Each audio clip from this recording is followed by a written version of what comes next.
Hello, I'm Bill Curtis.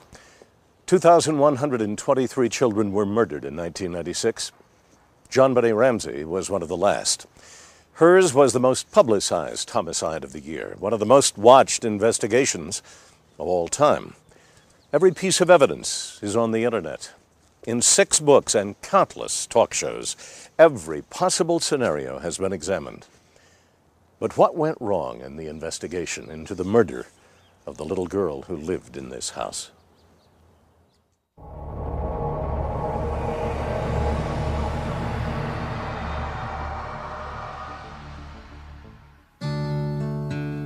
In a small book, written by a close friend of the Ramseys, there's a dedication to JonBenet by the mother of 2 of her friends.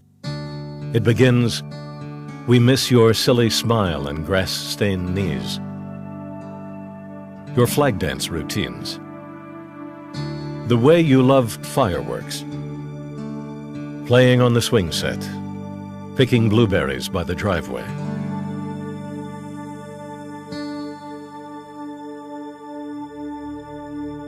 This is the image of JonBenet all those closely involved with the case have had throughout the 3.5-year investigation into her murder. They see not a child beauty queen, but a 6-year-old little girl. The fact that they've been unable to solve her murder has been a frustrating experience for all of them. JonBenet's parents, the Boulder police, and the DA. You get one cop throwing his badge down because he doesn't think you're being tough enough on the Ramseys, and you have another detective throwing his badge down because he thinks you're too tough.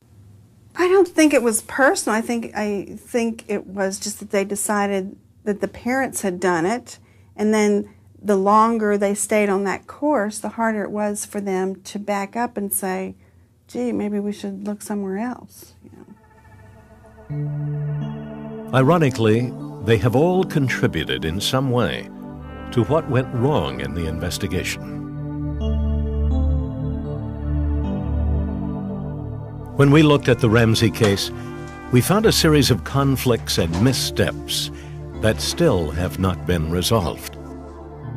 It all started with the police and what they did after they walked through the door to the Ramsey house on December 26, 1996.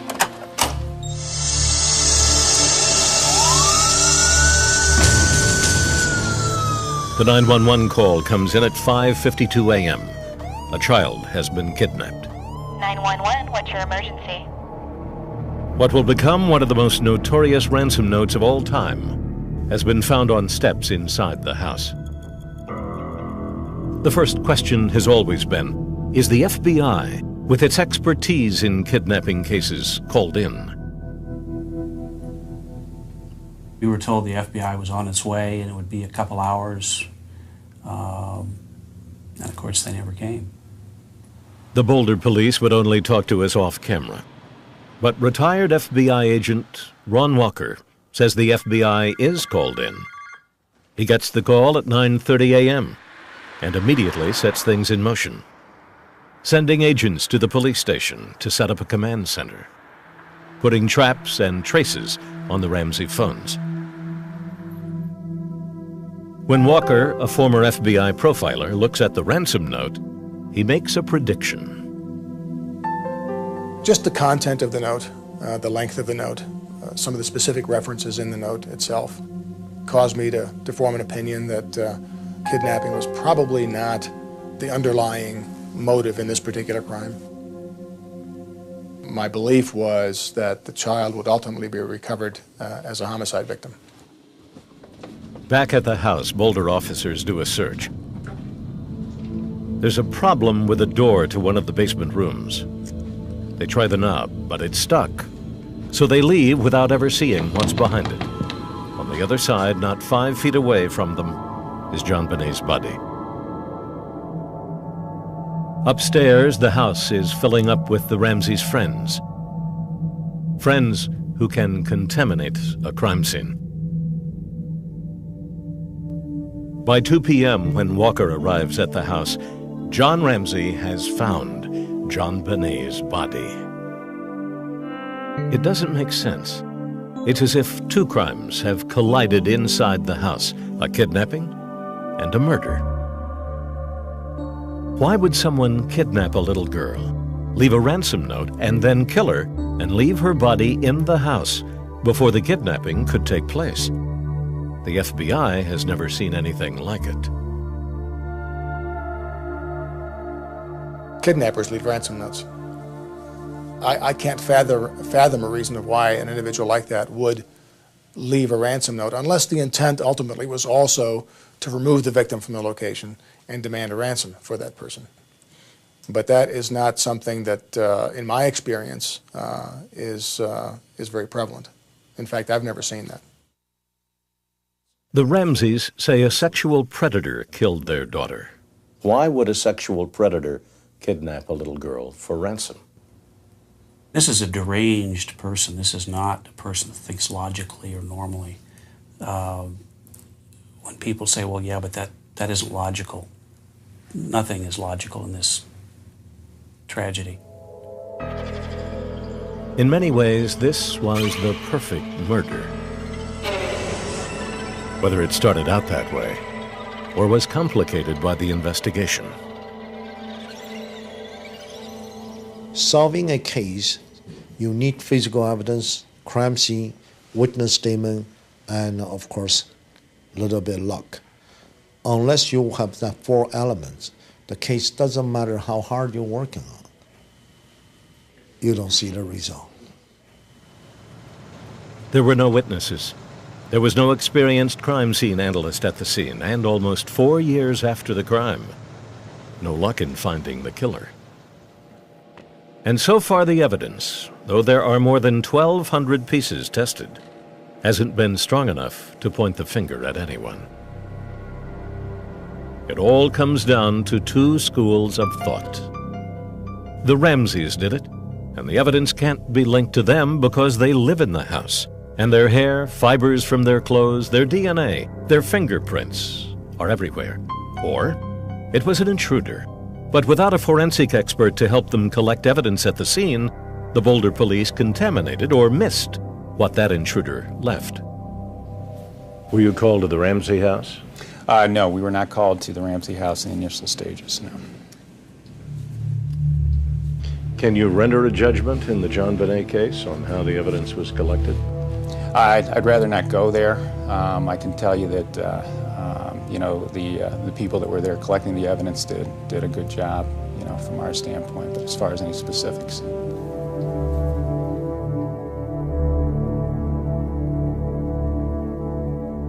There's no doubt there are mistakes made in the first 24 hours of the investigation. Even Boulder's chief of police at the time, Tom Kobe, admits it.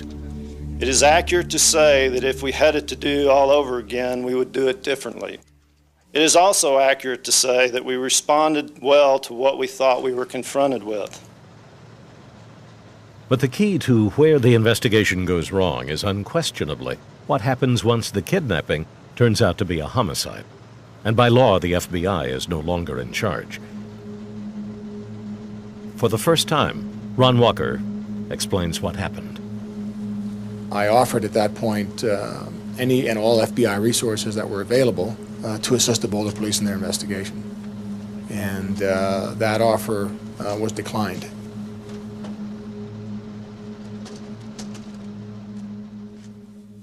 You know, probably in retrospect, he might now say, gee, I wish I would have had 50 agents come up here and immediately do neighborhood canvasses, for example.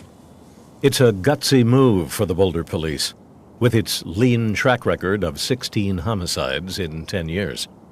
Although the Boulder police called the FBI back into the case the next day, fatal mistakes are made during those first crucial 24 hours.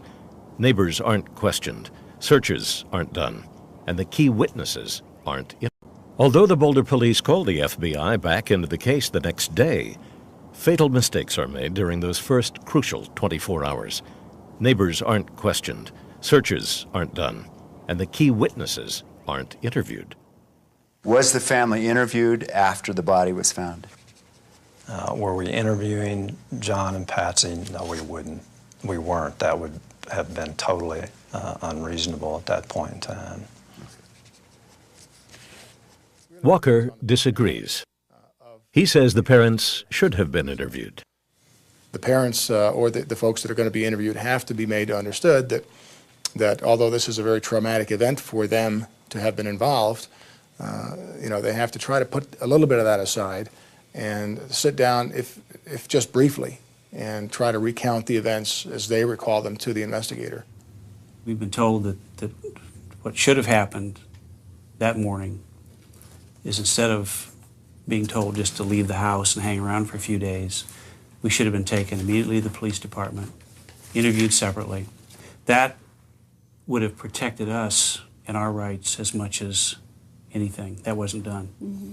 And that's pretty standard procedure, we're told. They didn't ask for our clothing until a year later. Over a year later. We had to ask for the pictures. We couldn't even remember what we'd worn. We didn't know what we had on.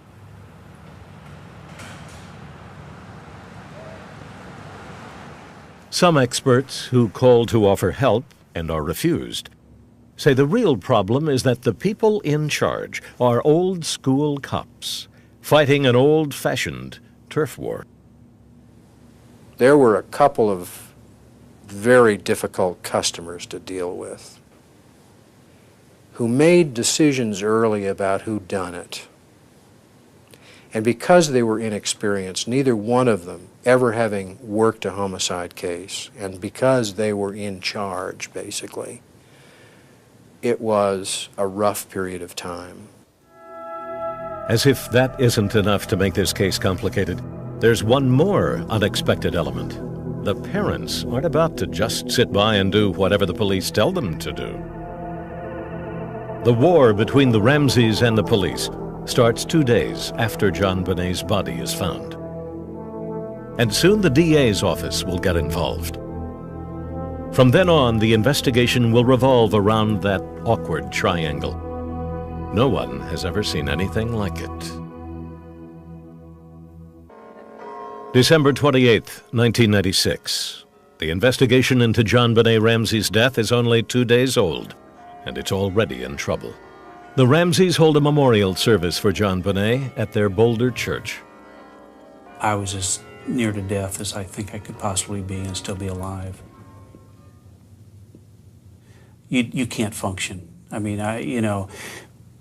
people said, well, if it had been me, I'd have been, doing this and that. So, well, maybe you're a better man than I was, but I couldn't. I was crushed in the full sense of that word. They tell police they want to take her back to Atlanta, their hometown, for burial. What we wanted to deal with immediately after her death was to lay her to rest. We came back to Boulder a few days after that with the sole purpose of sitting down with the police and helping them any way we could. But what they hear makes them change their minds. Their friends tell them the police are threatening the unthinkable, to hold JonBenet's body until the couple agrees to interviews. Our friends and attorneys sat us down and said, listen, you need to know what you're dealing with here. They are trying to convict you. And they related the story about how they had ransomed her body the week before, withheld her body for burial. In a letter to us, Boulder County Coroner John Meyer confirmed that the police had considered holding JonBenet's body. For an extremely religious family like the Ramseys, it is unforgivable. To think that they would withhold her body for proper burial was barbaric, absolutely barbaric, not to mention cruel. As I say, it was a deep blow that really widened a chasm of trust. This becomes the moment when the investigation splits into warring factions. The Ramseys go on the offensive, hiring arguably the best attorneys in Denver. Then, while the police continue to wait for their interviews, the Ramseys do one with CNN. There's no question the police are focused on the Ramseys from the beginning of the case. FBI statistics pointed them in that direction. I'm not familiar with anywhere a young child was killed in the home and the suspect ultimately did not turn out to be a family member. It might not have been a parent, but it could have been a brother or a sister or an uncle or some other family member. What I've learned, both in our experience and looking at similar situations, is 100% of the time the police always focus on the parents. We understand you got to look at us. We're the parents. We're in the house. But for goodness sake, don't stop there. But they did. Why shouldn't they hire attorneys? Every day in newspaper headlines across America, there are stories about innocent people on death row. Once the police lock in on you, whether you're guilty or innocent, you could be in big trouble. And I think you and I as lawyers would advise our clients, or would advise a friend in this situation, get a lawyer. I think we would. I mean, I know I would. This is when DA Alex Hunter enters the picture. He comes to the case with 25 years' experience, ready to do what the police have not. He calls in experts like Barry Scheck and Dr. Henry Lee from the O.J. Simpson trial, and puts together a task force of DAs that include Dave Thomas of Jefferson County, who will go through his own well-publicized tragedy in Littleton, Colorado. I think it was at a point in time when he was starting to get truly drained emotionally and wanted to make sure that his objectivity was in place. Make sure I'm doing the right thing. Let's talk about this, and if maybe you can think about things that I haven't thought about. When you have one of those really tough, gut-wrenching cases, I think it is helpful. What Hunter doesn't see coming is John Ramsey's lawyers, Haddon, Morgan, and Foreman. The National Law Journal lists Haddon as one of the nation's top white-collar crime attorneys. Haddon's firm pulls out the stops on the Ramsey case. Within days, the Ramseys put together a team that includes a media relation consultant and their own private investigators. They take out ads offering rewards, publish sections of the ransom note in the local newspaper, asking if anyone recognized the handwriting. They start their own website and hotline. We had a lot of investigative work going on right from the beginning when we realized that the police just weren't cutting it. Depending on your point of view, the Ramseys are either trying to generate leads the police aren't, or they are diverting attention from themselves. How much did Mr. and Mrs. Ramsey, either consciously or unconsciously or through their handlers, attempt to control this investigation and perhaps attempt to move the investigation away from them? I think that's something that no one will really ever know over time. And then the final straw. The Ramseys' attorneys lay out conditions for how their clients will be interviewed. The interviews won't last more than 2 hours and will take place at Haddon's offices. The Ramseys will be interviewed together, and Patsy's doctor, as well as their counsel and private investigators, will be present. The police response is an emphatic no. January passes. February. March. And still no interviews. Well, it puts the investigators at a disadvantage because simply they don't have the information from the parties that are really most crucial to the reporting of the event. In April, Alex Hunter steps in. When we got to around April, and this case was stalled, the decision was made, we need to interview these people. The police accuse Hunter of doing some unconventional, if not questionable things to get the interviews, which appeared to some to be favoring the Ramseys. Did you give the Ramsey attorneys evidence to get the April interviews? No evidence in this case was given to the Ramseys that was not the product of a joint decision between Kobe, Commander Eller, and my people. The Ramsey attorneys say they want to see their client's statements from December 26th. It was a prerequisite to that interview, and I felt that was not giving up anything that I felt was significant. But the police do. They believe Hunter is allowing suspects to review their statements for discrepancies. The relationship between the DA and the police begins to crumble. Like everything else in this case, the rift, as it becomes known, goes public. You know, in the 25 years before this case came in, it was a cakewalk. So this has been a real challenge, which I feel grateful to have had the opportunity, believe it or not, to try to meet. It would have been very easy to go some different directions. You know, I mean, I had some people say to me, let's file a case, lose it, then you can write a book and make a couple of $1 million. You know, I mean, that's not how I think the American prosecutor operates in this country. And I'm proud to be an American prosecutor. By 1997, the three sides of the Ramsey investigation, the police, district attorney, and the Ramsey team, were all pulling in different directions. Under the glare of the media's spotlight, the investigation began to buckle. This media person asked me a question. He said, Tom, why are you so mad at us? And I said, I'm not mad at you. He said, don't you understand that we know the Ramseys did it and we're going to help you get them? Things happen during the case that are often too strange to be believed. I said, so you hear what you just said? How wrong is that? How scary is that?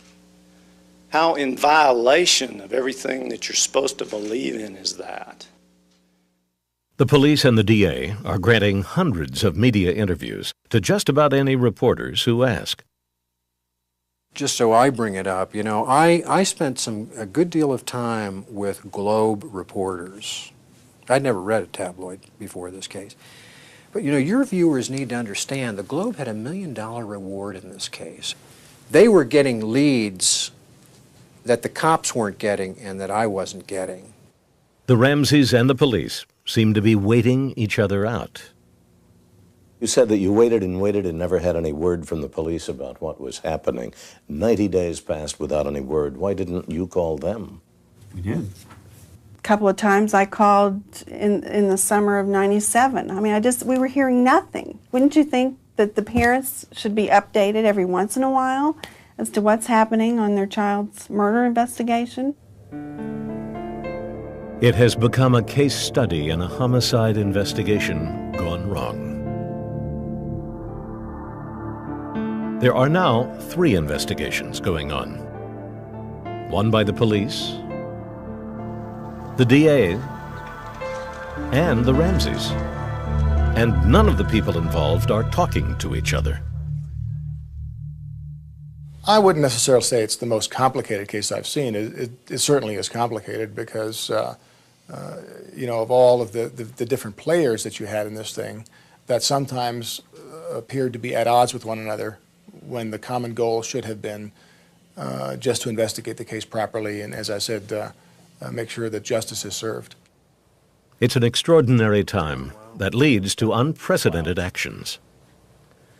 One day, this Commander Eller, came to me and he said, we think you've broken into our computer in the war room. I said, oh, really? Who do you think did it? He said, either you did it or your assistant did it. I said, John. He said, Alex, I have CBI coming in. They're going to investigate this. The computers are investigated, but there's no sign of tampering. And then, another blow. They said to me one day, we're bringing in our own lawyers. I don't think that ever had been done in another case in the United States. And my feelings were hurt for about 3 minutes. Equally insulting to the police, Hunter brings in his own investigator, a seasoned detective named Lou Smith, with a record of more than 200 solved homicides. But the strangest event in this strangest of cases has to be that 4 months after their daughter's murder, the Ramseys still haven't done an interview with the police. Why didn't you give an interview before 4 months after the crime? Well, we did, first of all. We met with the police on the 26th. We met with them on the 27th. We gave fingerprint, handprint, blood samples, hair samples on the 28th, I think it was. On the one hand, I think they were cooperative about certain things that you and I know we get by law, blood, hair. But in terms of what they have a right to deny the government, it took us a while to get that. April 30th, 1997. The Ramseys finally agree to their first interview with the police. They are both witnesses and suspects in their daughter's murder. Nothing that will break the case comes out of the interviews. They are Detective Tom Trujillo. By December 1997, there's a new police commander on the case, Mark Detective Beckner. Jane Harmer. One of the main topics at his first news conference is the police request for a second interview with the Ramseys. It's been approximately 6 months since we last interviewed the Ramseys. During that time, there's been a lot of investigation.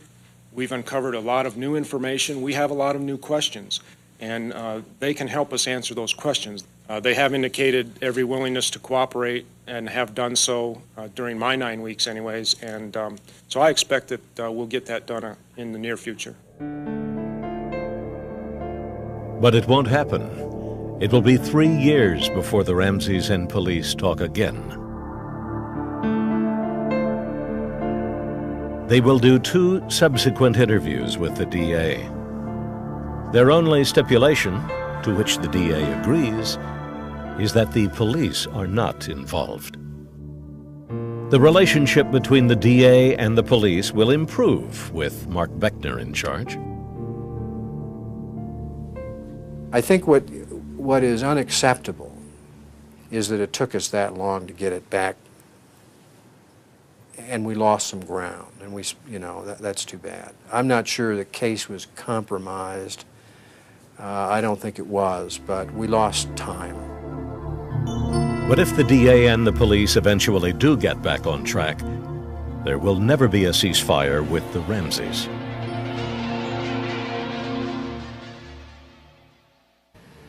The confusion in the JonBenet Ramsey case has always been that the evidence is like an illusion. Look at it one way and someone who lived in the house did it. Look at it another and it was an intruder. The ransom note, written on the Ramseys' own notepad, was either written by someone who lived in the house or a clever intruder who didn't want to risk being caught going in with a ransom note in his pocket.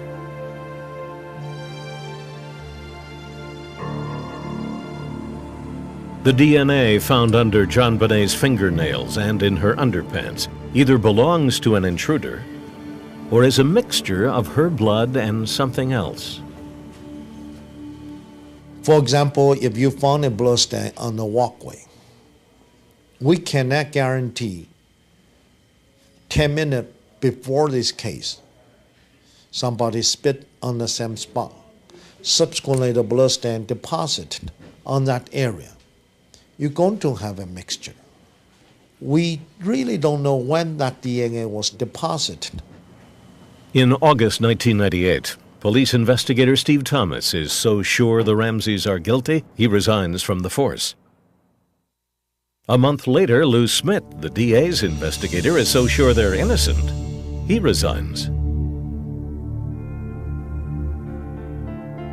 The answers that could prove who's wrong and who's right may have been inside at one time and been erased through contamination, or they may never have been there at all. Much has been made of the layout of the Ramsey house. There are 4 stories, or 3 floors and a basement. The top floor, where John and Patsy's bedroom was. The next floor, where the children's bedrooms were. the main floor, and the basement where JonBenet's body was found. Some feel it was easy for an intruder to get in and a maze for the police to search.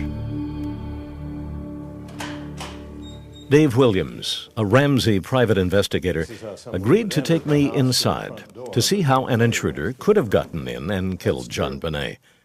Few people have been here since her death. If you believe the intruder theory, the killer enters the Ramsey house after the family leaves to visit friends on Christmas Day, 1996. Hiding in the house, he waits until the Ramseys come home. They go to bed early. The children on the second floor, the Ramseys on the third. Now, this is the main stairs, isn't it? That's correct. This would be the main staircase or the front staircase. And we're now coming into the master bedroom, which is on the fourth floor? That's correct. This master suite, when it had furniture in it, the bed was towards the front of the house. And then back in here were dressers and chairs and sofas. And then beyond is John's office, actually. Now, where is JonBenet's bedroom from here? It would be in the back of the house, one flight down. All the way down, and then on a floor just below this? The floor just below this. So yes. These are the back stairs? These are the back stairs, that's correct. So we come down the back stairs to a living area, and the spiral stairs keep going on down. And where is JonBenet's bedroom? This would be JonBenet's bedroom here. It still seems lived in because law students are staying here for the semester. Now, how far is this bedroom where JonBenet was sleeping from the parents? Well, from their bed, it's approximately 70 feet. 70 feet back, one floor down? One floor down. And there was no one else in this wing? No, that's correct. According to the intruder theory, everyone is asleep. The intruder comes into this room and uses a stun gun on JonBenet. There are reported to be rectangular marks on her body, here and here, that match the prongs on a stun gun.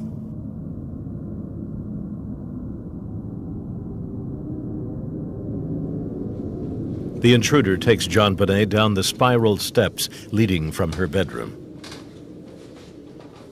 Where was the ransom note found? Either on this stair or the first stair. Now, where would be the likely route onto the basement?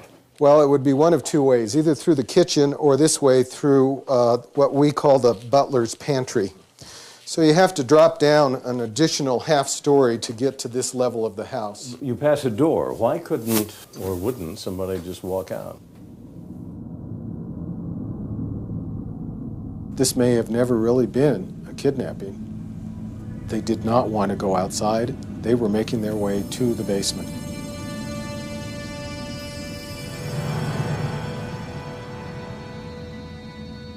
Once in the basement, the intruder chooses a room. The room where the green table is called Burke's train room. The room where JonBenet's body is found, though described as hidden, is straight ahead.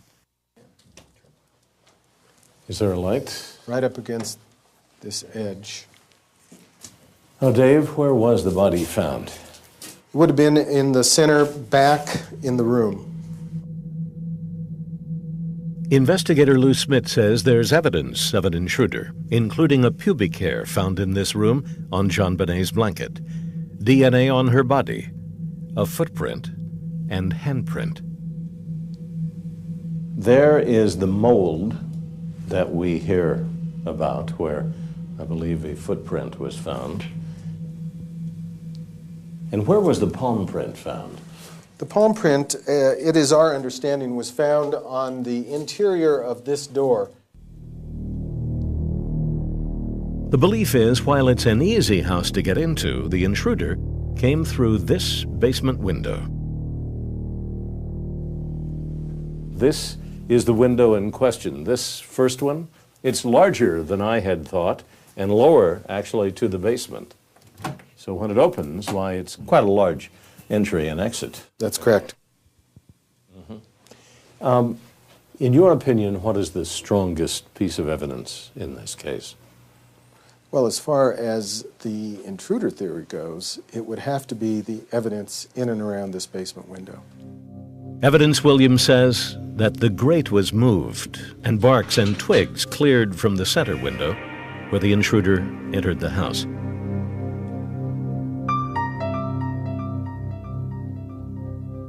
The popular theory in law enforcement circles is that Patsy Ramsey, angry over JonBenet's chronic bedwetting, hits her, and thinking she's dead, stages a kidnapping to cover it up.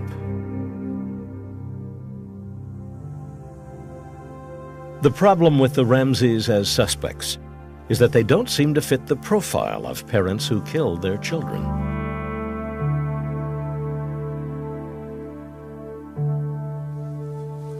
I think she would have typically been a low-risk victim by all the information that I have available. There was nothing in that home that would have indicated to me that she was at high risk for violent victimization. At the core, I don't believe that either one of these people are the ogres or the evil or bad people that the media has made them out to be. Having said that, good people can do bad things, and bad things can happen to good people. The big question is, could parents with no history of abuse use something like this on their own daughter? This is the garrote tied around, apparently, a paintbrush handle. Here you have a kind of a noose created at one end, a handle to pull it back, and this is a close-up of that knot. That knot looks pretty significant. I don't think I could have tied that knot. This is not the way a parent would kill their child. Well, as much as it pains me to say this, yes. I've seen parents who have decapitated their children. I've seen cases where parents have drowned their children in bathtubs. I've seen cases where parents have strangled their children, have placed them in paper bags and smothered them, have strapped them into car seats and driven the car into a body of water. Any way that you can think of that a person can kill another person, almost all those ways are also ways that parents can kill their children. Are there other suspects out there that should be questioned? There are other suspects. Once you believe that there's a possibility that someone entered this home, then there's a whole world of suspects as opposed to just the people in this house.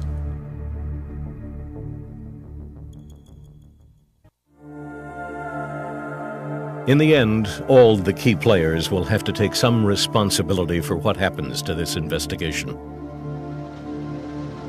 If the police, inexperienced in homicide investigations, would have gotten help at the beginning of the case, things might have turned out differently. The Ramseys, whether they were suspects or not, could have been more cooperative. You know, we can spend the next 3 years talking about who should have done what, who did what wrong, who did what right. The point is, there's still a killer loose. Let's admit there were mistakes made. I'll admit we made mistakes. I won't go any further than that. But let's get on with it. Let's put the egos in the drawer. Let's go back and let's start over and let's find this creature before he kills again. Some of the blame has to go to the Ramseys' lawyers. Or maybe this case is just an example of the way our justice system is headed. D.A. Hunter's contribution to all of this is still to be determined. A question has been raised that could put yet another twist on how he will be remembered in this case. Did the grand jury really vote to indict the Ramseys? And did Alex Hunter decide against it because he felt he didn't have the evidence? No charges have been filed. He told us he could not comment on what the grand jury did, but he did say, I mean, I can point to cases, and you have talked about cases Where the prosecutor is pushed to move, I frankly think the prosecution in O.J. was pushed to move by the Cochran group too quickly. I think they fell for it. It was lost. It's over.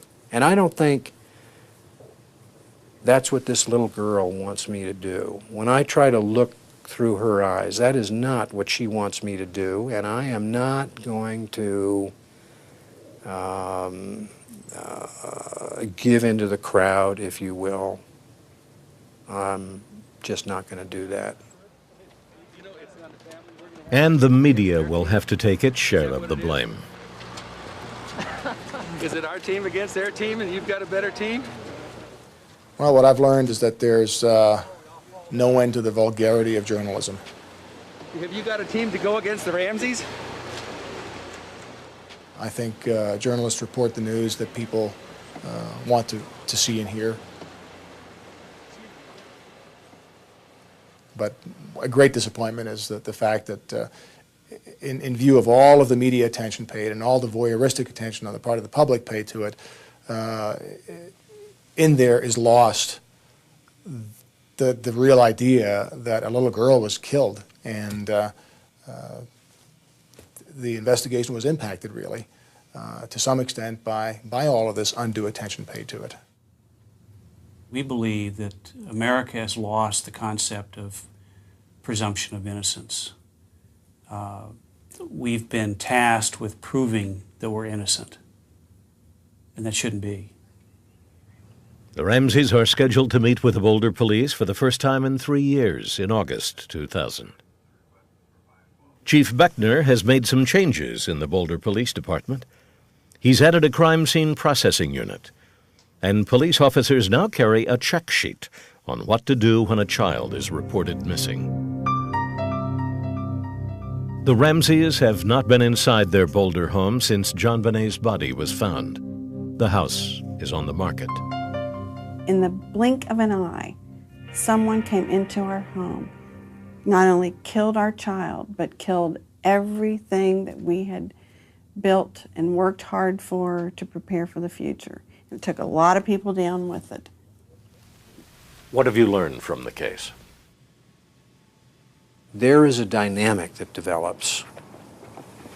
You know, when you have a camera at your face and a microphone, you know, somewhere else, you produce a soup that I think causes people to act in strange and bizarre ways. If help and assistance is offered, take it. You can always put it in the closet, or you can always send them away.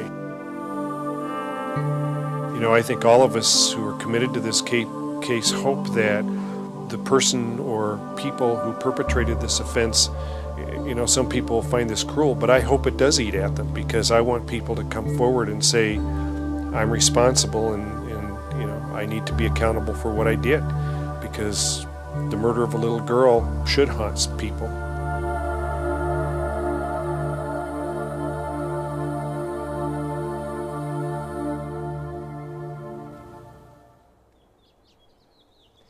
Four people resigned from the Boulder Police Department as a result of the Ramsey case, including the chief and the commander of detectives. After 27 years as district attorney, Alex Hunter is leaving office in January. The Ramseys have been forced into a more private lifestyle than they would have wished for their son. Such mayhem could almost be expected since the killer is still free. In the end, the strongest contribution to history made by this case could be that it stands for a new principle of law. In court, the presumption of innocence prevails, but in the court of public opinion, the presumption of guilt is stronger.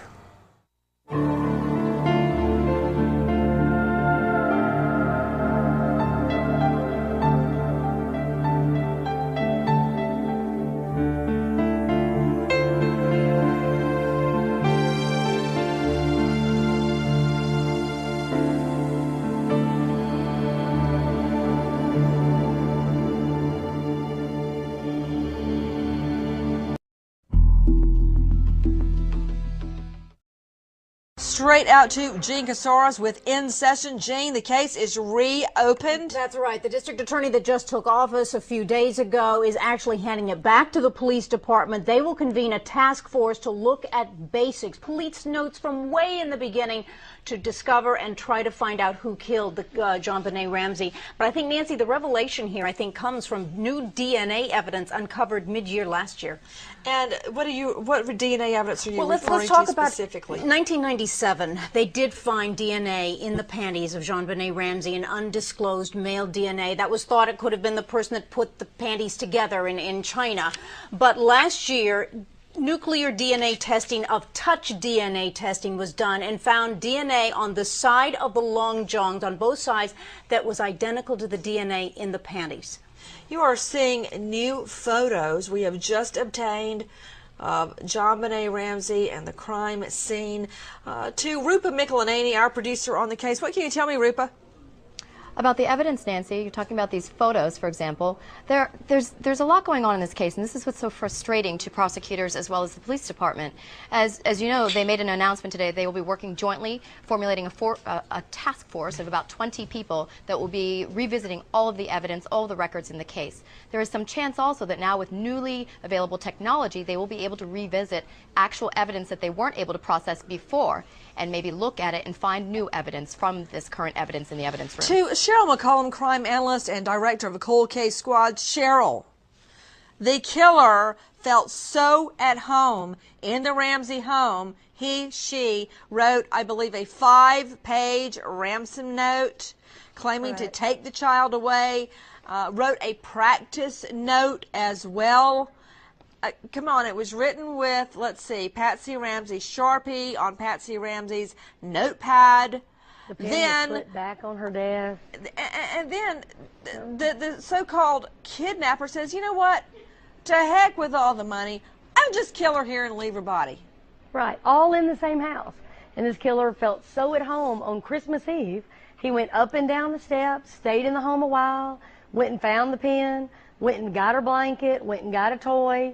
Yeah, he was in no hurry to leave this house, this stranger. And don't forget the chronic vaginal injury. Explain. On the autopsy report, it explains in great detail that JonBenet suffered chronic vaginal injury, which means she was molested over a period of time.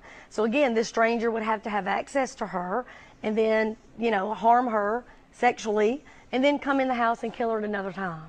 To Dr. Joshua Perper, Chief Medical Examiner, Broward County, the new investigative task force says that additional testing will be done. What testing do you believe that may be? Well, probably they are going to review the entire body of evidence, and as it was indicated, there was some new evidence which was found recently, and most likely they will try to match the DNA to the national database.